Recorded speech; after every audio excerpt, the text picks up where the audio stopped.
হ্যাঁ, সাইফুল কি যেন বলছিলে?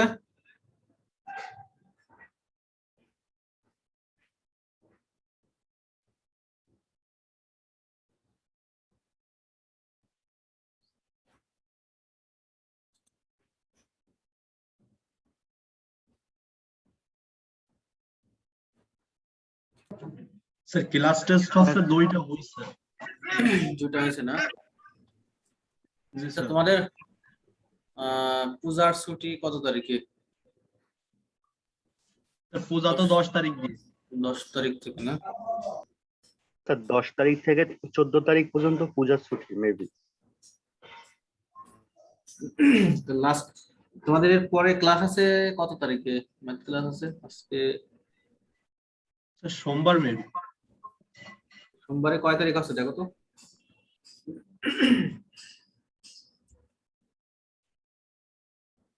4 তারিখ। 7 তারিখ না? তো তোমরা কবে দিতে পারবা? সবাই কারোর কোনো প্রবলেম থাকার কথা না, এমন একটা ডেট দাও। নেক্সট ক্লাসে আমরা প্রবলেম সলভ করি, তারপরের ক্লাসে স্যার আমরা হ্যাঁ, তবে তাই করো। নেক্সট ওয়েডনেসডে বুধবার। হ্যাঁ হ্যাঁ, তাহলে তাই করো। বুধবার কয় তারিখ হচ্ছে? 6 তারিখ নাকি? জি স্যার।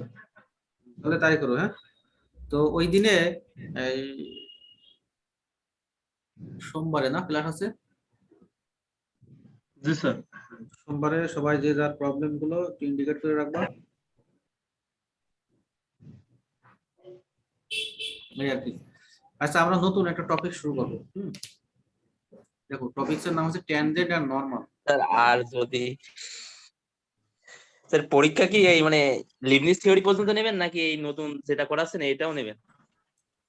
আচ্ছা, বলে দেবো আমি, সমস্যা নেই। হ্যাঁ, বলে দেবো আমি। একটু ভাগ করে দিলে একটু ভালো হইতো স্যার, একটু অল্প অল্প করে দিতে। অল্প অল্প খুবই তো কম পড়াইছি তোমাদের। হ্যাঁ, স্যার কম কোথায়, অনেকই তো পড়ানো বই শেষ স্যার। অঙ্ক তো অনেক, ডিফারেন্সিয়েশনের উপরে তো অঙ্ক অনেক ছিল স্যার। অনেক বই দেখছো, বইয়ে কত আছে? হ্যাঁ, আমি তো বই তো ওখান আরো থেকে বেশি স্যার। ওখান থেকে বেছে বেছে নিছি। এই লিবনিজ থিওরেমের উপরে দেখো যে আরো অনেক অঙ্ক আছে, মানে 200-300 অঙ্ক আছে। সেখান থেকে আমি কত গুটি কয়েক অঙ্কন করেছি। পরের চ্যাপ্টার গুলোতে দেখবো আরো অল্প অল্প করে। সিলেবাস শেষ স্যার করাই কষ্ট। আপনি যে ম্যাথ গুলো করাইছেন এই ম্যাথ গুলোর ভেতর থেকেই কি আসবে, কি একই নিয়মের এর ভেতরেই কি আসবে? এখন আপনি যে ম্যাথ গুলো করাইছেন এর ভেতরে কিংবা এই একই নিয়মের? জেনারেল সেন্স কি বলে, মানে কমন সেন্সটা কি বলে? আমার তাই তো মনে হয় যে আপনি যেগুলো করেছেন এর ভেতর থেকে আসবে। তাহলে তাই আর কি। তা আমি ধরো ক্লাসে যে অঙ্কটা করাবো না বা যে টাইপের অঙ্ক করাবো না, সেটা কেন আমি পরীক্ষা দেবো? বুঝছো না? আমি যদি হয়তো বা জি বলতাম স্যার। যে এটা পড়ো, এটা পড়ে নাও, আমি টাইম পাচ্ছি না, এটা পড়ে নাও, সেটা আলাদা কথা। যেটা যে অঙ্কটা করাবো না বা যে টাইপের অঙ্ক করাবো না পরীক্ষায়, সেটা পরীক্ষা আসার কোনো প্রশ্নই আসে না। জি স্যার। তো তুমি আমরা আমরা ক্লাসে যেগুলো করানো হচ্ছে আমাদের, হ্যাঁ, এইগুলো অবশ্যই ভালো করে ফলো করবো।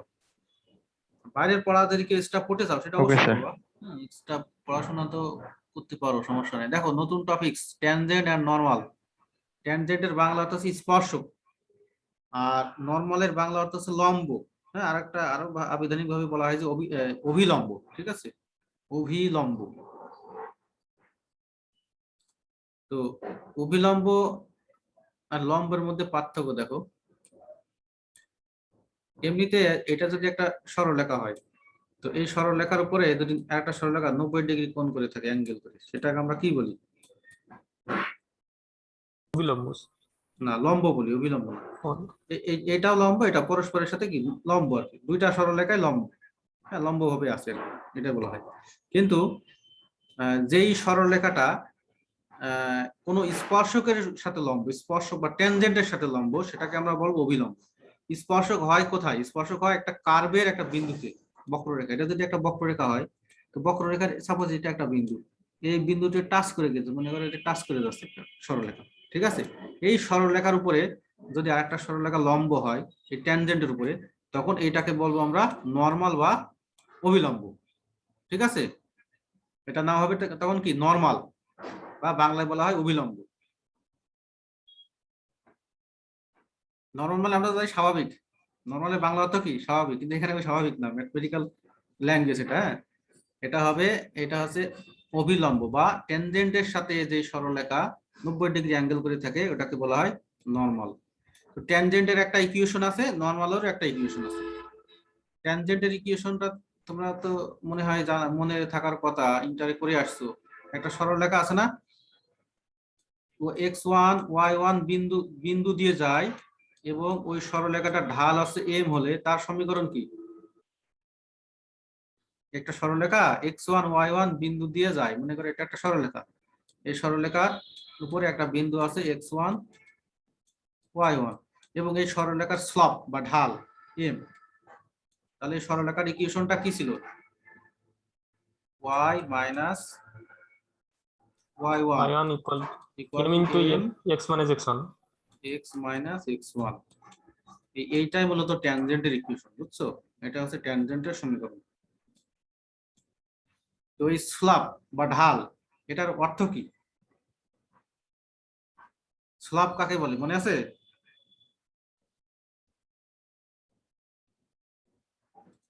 তোমরা বলছিলেন না একটা সরলরেখা এক্স অক্ষে ধনাত্মক দিকের সাথে যে কোণ উৎপন্ন করে তার ত্রিকোণমিতিক ট্যানজেন্টকে বলা হয় ঢাল বা স্ল্যাব। এটা বলা হয় m equal to tan theta. এরকম করছিলেন না এরকম?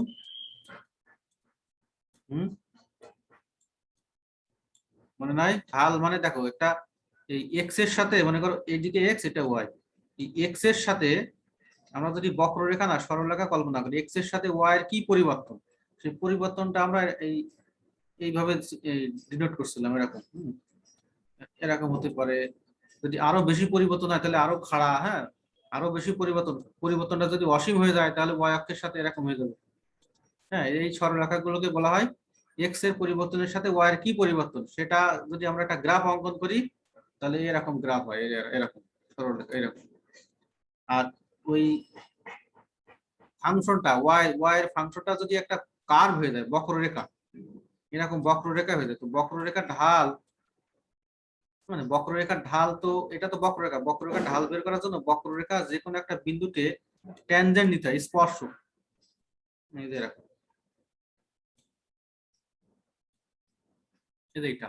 তো এই ট্যানজেন্টটা মনে করো এক্স অক্ষের সাথে এই একটা নির্দিষ্ট বিন্দুতে, সেটার নাম দিলাম x1 আর y1, এই বিন্দুতে টাচ করে গেছে এই সরলরেখাটা।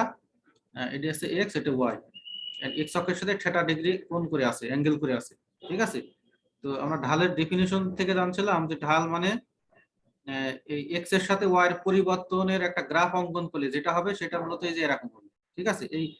এই যে বক্ররেখার বিভিন্ন বিন্দুতে বিভিন্ন প্রকারের ঢাল আসবে, এই প্রত্যেকটা কারণ বক্ররেখার প্রত্যেকটা বিন্দুতেই কিন্তু এক একটা করে ট্যানজেন্ট বা স্পর্শক ড্র করা যায়, ঠিক আছে?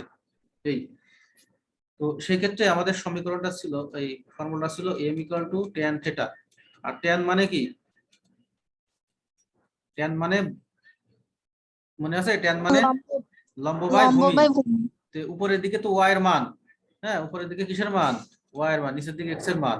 তো এই স্ল্যাবটা নির্ণয় করা, ঢাল নির্ণয় করা এক্স এর ক্ষুদ্র পরিবর্তনের সাথে ওয়াই এর পরিবর্তন, ওয়াই এর ক্ষুদ্র পরিবর্তন, তো সেটাকে লেখা হয় ডিওয়াই মানে ওয়াই এর ক্ষুদ্র পরিবর্তন, নিচে আছে এক্স এর ক্ষুদ্র পরিবর্তন কত? Dy by dx.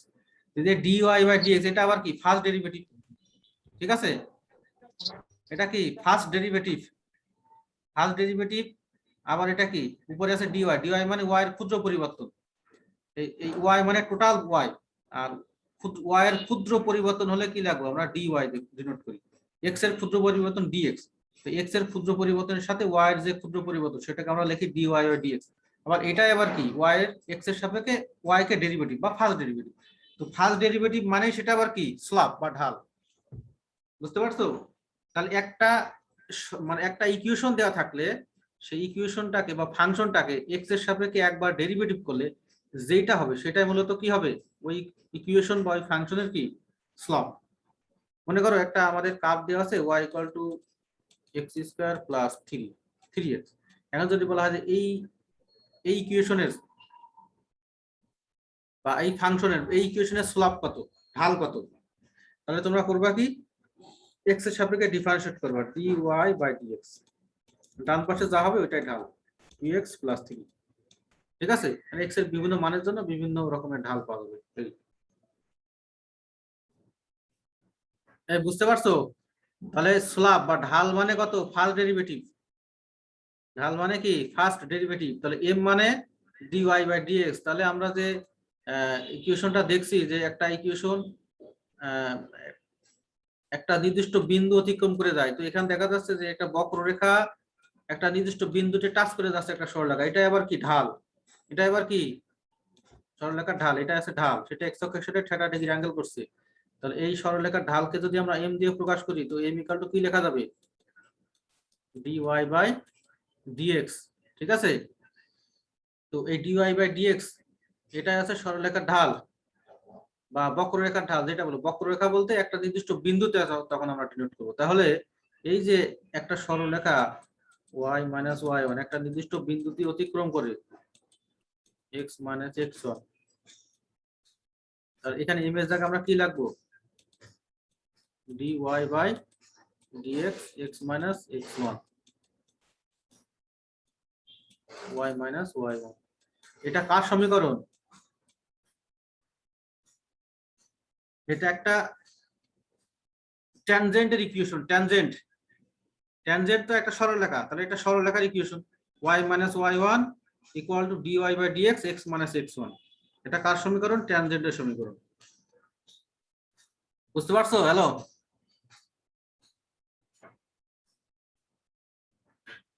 কারো কোনো কোশ্চেন আছে? তার মানে বোঝো নাই। 23 আইডি তাস। জি স্যার। মানে বুঝতে পারো না। আচ্ছা, তোমাদের এত প্যাচ দরকার নাই, তোমরা মনে রাখবা যে ট্যানজেন্টের সমীকরণ, ট্যানজেন্ট আমরা ইন্টারে পড়ে আসছি, একটা সরলরেখার সমীকরণ, যে সরলরেখাটা একটা নির্দিষ্ট বিন্দু দিয়ে যায়, হ্যাঁ, এবং ওই সরলরেখার ঢাল যদি এম হয়, তার ইকুয়েশন হচ্ছে y minus y1 equal two m x minus x1। তো m মানে আমরা জানি, m মানে হচ্ছে ফার্স্ট ডেরিভেটিভ, একটা ফাংশনের first derivative dy by dx। এই আর আমরা ট্যানজেন্ট মানে জানি, ট্যানজেন্ট মানে এটা যদি দেখো, এটা যদি একটা কার্ভ হয়, এই যে একটা বক্ররেখা, এই বক্ররেখাটাকে আমরা y দিয়ে ডিনোট করব, হ্যাঁ, y এর ফাংশন। এই বক্ররেখার একটা নির্দিষ্ট বিন্দুতে একটা সরলরেখা যদি টাচ করে যায়, তো এটার সাথেই কিন্তু তখন কম্পেয়ার করা যাচ্ছে। এই সরলরেখাটা আবার কি হচ্ছে? এক্স অক্ষের সাথে একটা অ্যাঙ্গেল করে থাকবে। আবার এই সরলরেখাটা এই বক্ররেখার একটা বিন্দু টাচ করে যাচ্ছে, মানে একটা বিন্দু দিয়ে অতিক্রম করছে। তাহলে এই y minus y1 equal two m x minus x1, এইটার যে ইকুয়েশন, এটার সাথে কিন্তু মিলে যাচ্ছে। তাহলে y minus y1 equal two m into x minus x1, এটাই হবে ট্যানজেন্ট। এই ট্যানজেন্ট বা এই স্পর্শ করে যায়, এটার সমীকরণ। ঠিক আছে? এখানে এটা কিভাবে আসলে এটা বিস্তারিত লেখা আছে, এত বিস্তারিত দরকার নাই, তোমরা জাস্ট মনে রাখবা যে ট্যানজেন্টের সমীকরণ এইখানে জেনারেলাইজ করা। হ্যাঁ, তোমরা এই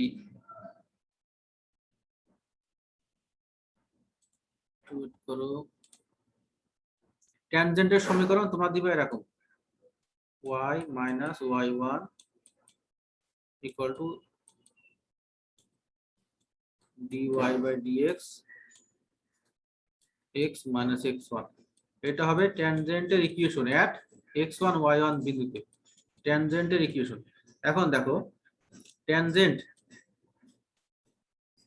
ট্যানজেন্টটা নরমাল কি হয়? পরস্পরের সাথে 90 ডিগ্রি অ্যাঙ্গেল করে থাকে, 90 ডিগ্রি অ্যাঙ্গেল করে থাকে। হ্যাঁ, তো এখন এই এই 1 নম্বর ইকুয়েশনে ট্যানজেন্টের ঢাল কত?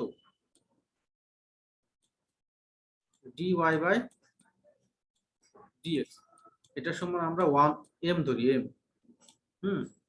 এটা আমরা যখন m ধরবো বা m1 ধরো, m1 কল্পনা করো, তাহলে দুটা সরলরেখা পরস্পরের লম্ব হলে ঢাল দ্বয়ের গুণফল কি হয়?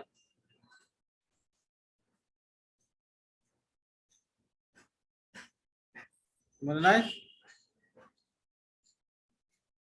নয়ন, হ্যালো,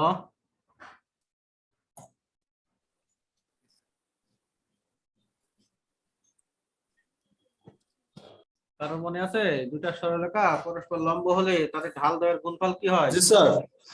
ঢাল দ্বয়ের গুণফল কি হয়? জি স্যার। কি বলে C mx plus c mx plus C না পাগল, এরকম পড়নি m1 গুণ m2 equal to -1। G sir পড়ছি।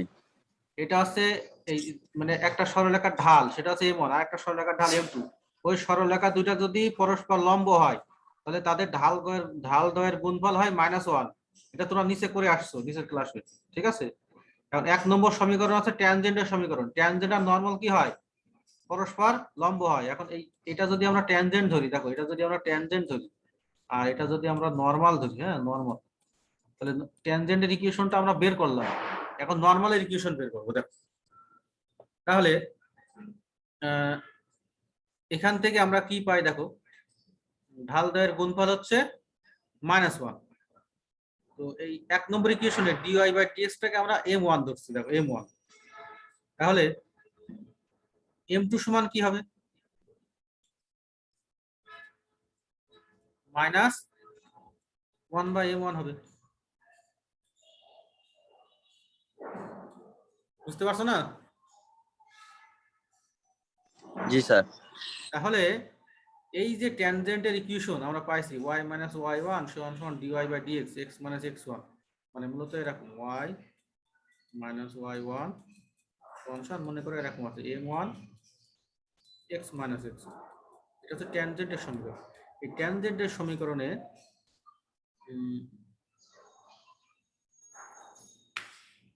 আচ্ছা এটা এইভাবেও করা যায় m1 = 2। আচ্ছা সমস্যা নেই। দেখো এই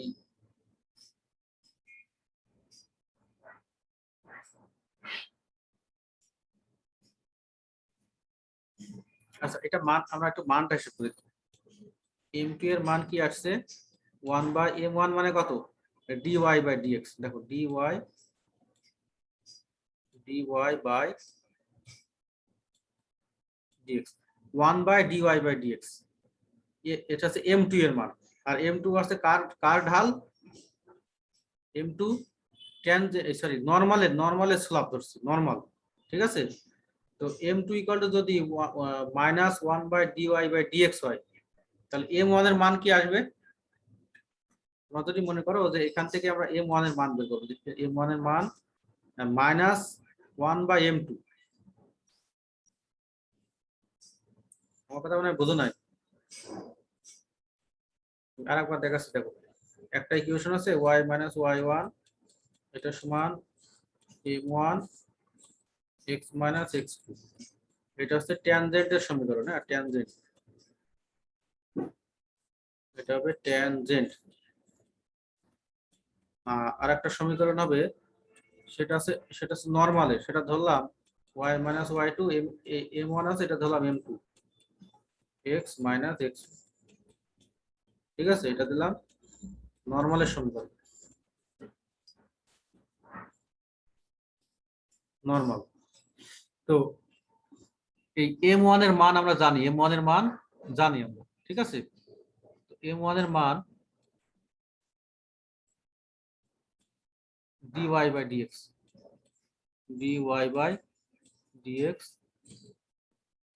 x - x1, এটা জানি, এই ইকুয়েশন থেকে আসছে। তো আমরা জানি ঢাল দ্বয়ের গুণফল, দুইটা সরলরেখা যদি লম্ব হয় তো ঢাল দ্বয়ের গুণফল কি হবে? মানে তাদের গুণ করে -1 হতে হবে। -1। হ্যাঁ, তাহলে m2 এর মান কত হলে এই dy/dx এর সাথে গুণ করে -1 হবে? কারণ এটা আছে নরমালের সমীকরণ, নরমাল আর ট্যানজেন্ট কি? পরস্পর লম্ব। তাহলে এটা আছে, এটা মনে করো m1 এর মান। হ্যাঁ এটা আছে m1 এর মান। আর এই m2 এর মান তাহলে কত হলে? m1 মনে করো m1 আছে dy/dx।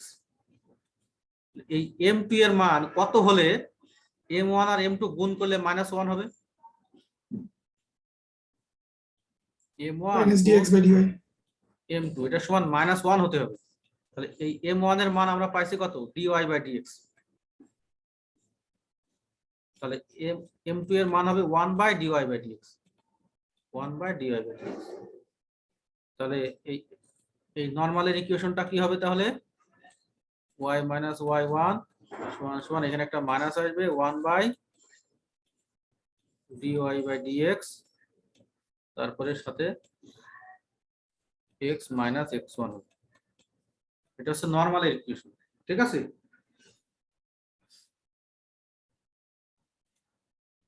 ট্যানজেন্টের equation y minus y1 সমান সমান dy/dx, মুখস্থ রাখবা, হ্যাঁ, x মাইনাস x1, এটা হচ্ছে ট্যানজেন্ট।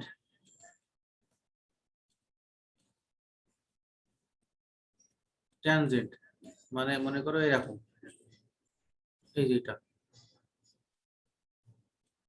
আর পয়েন্ট হবে x1 y1 বিন্দুতে, ঠিক আছে, x1 y1। আর এই নরমাল ইকুয়েশন হবে y মাইনাস y1, এখানে একটা মাইনাস চিহ্ন, উপরে 1, নিচে dy/dx। dy/dx, x minus x1, এটা হবে নরমাল। নরমাল এটা দেখো, এটা দেখতে হবে এরকম, এই পাশে এরকম নরমাল। দেখো এটা ট্যানজেন্ট, এটা নরমাল। ট্যানজেন্টের ঢাল আছে dy/dx, নরমালের ঢাল কত? -1/dy/dx। এই দুটো গুণ করো, গুণ করে দেখো -1, ঠিক আছে? ঢাল দ্বয়ের গুণফল মাইনাস হলে তারা কি পরস্পর লম্ব। তো এই পরীক্ষায় কিন্তু এই সূত্র দিয়ে অঙ্ক আসতে পারে, তো যখন করাবো তখন তোমরা বুঝতে পারবো যে ফাইন্ড আ ট্যানজেন্ট আর নরমাল, এই টাইপের।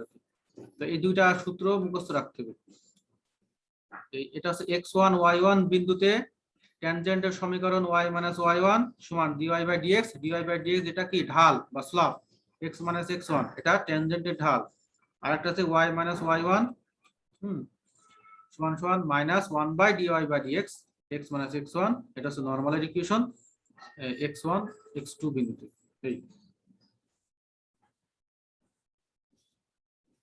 এই পর্যন্ত কারো কোনো কোশ্চেন আছে? না স্যার, না, বুঝতে স্যার। পারছি। বাসায় একটু প্র্যাকটিস করো, হ্যাঁ, একটু দেখো। তো ঠিক আছে, হ্যাঁ, স্ক্রিনশটে রুলগুলো দিয়ে দাও।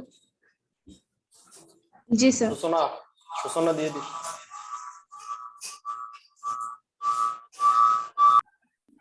নিয়েছো? স্ক্রিনশট নিয়েছো? জি স্যার, আমার গ্রুপে দেওয়া হয়ে গেছে। আচ্ছা।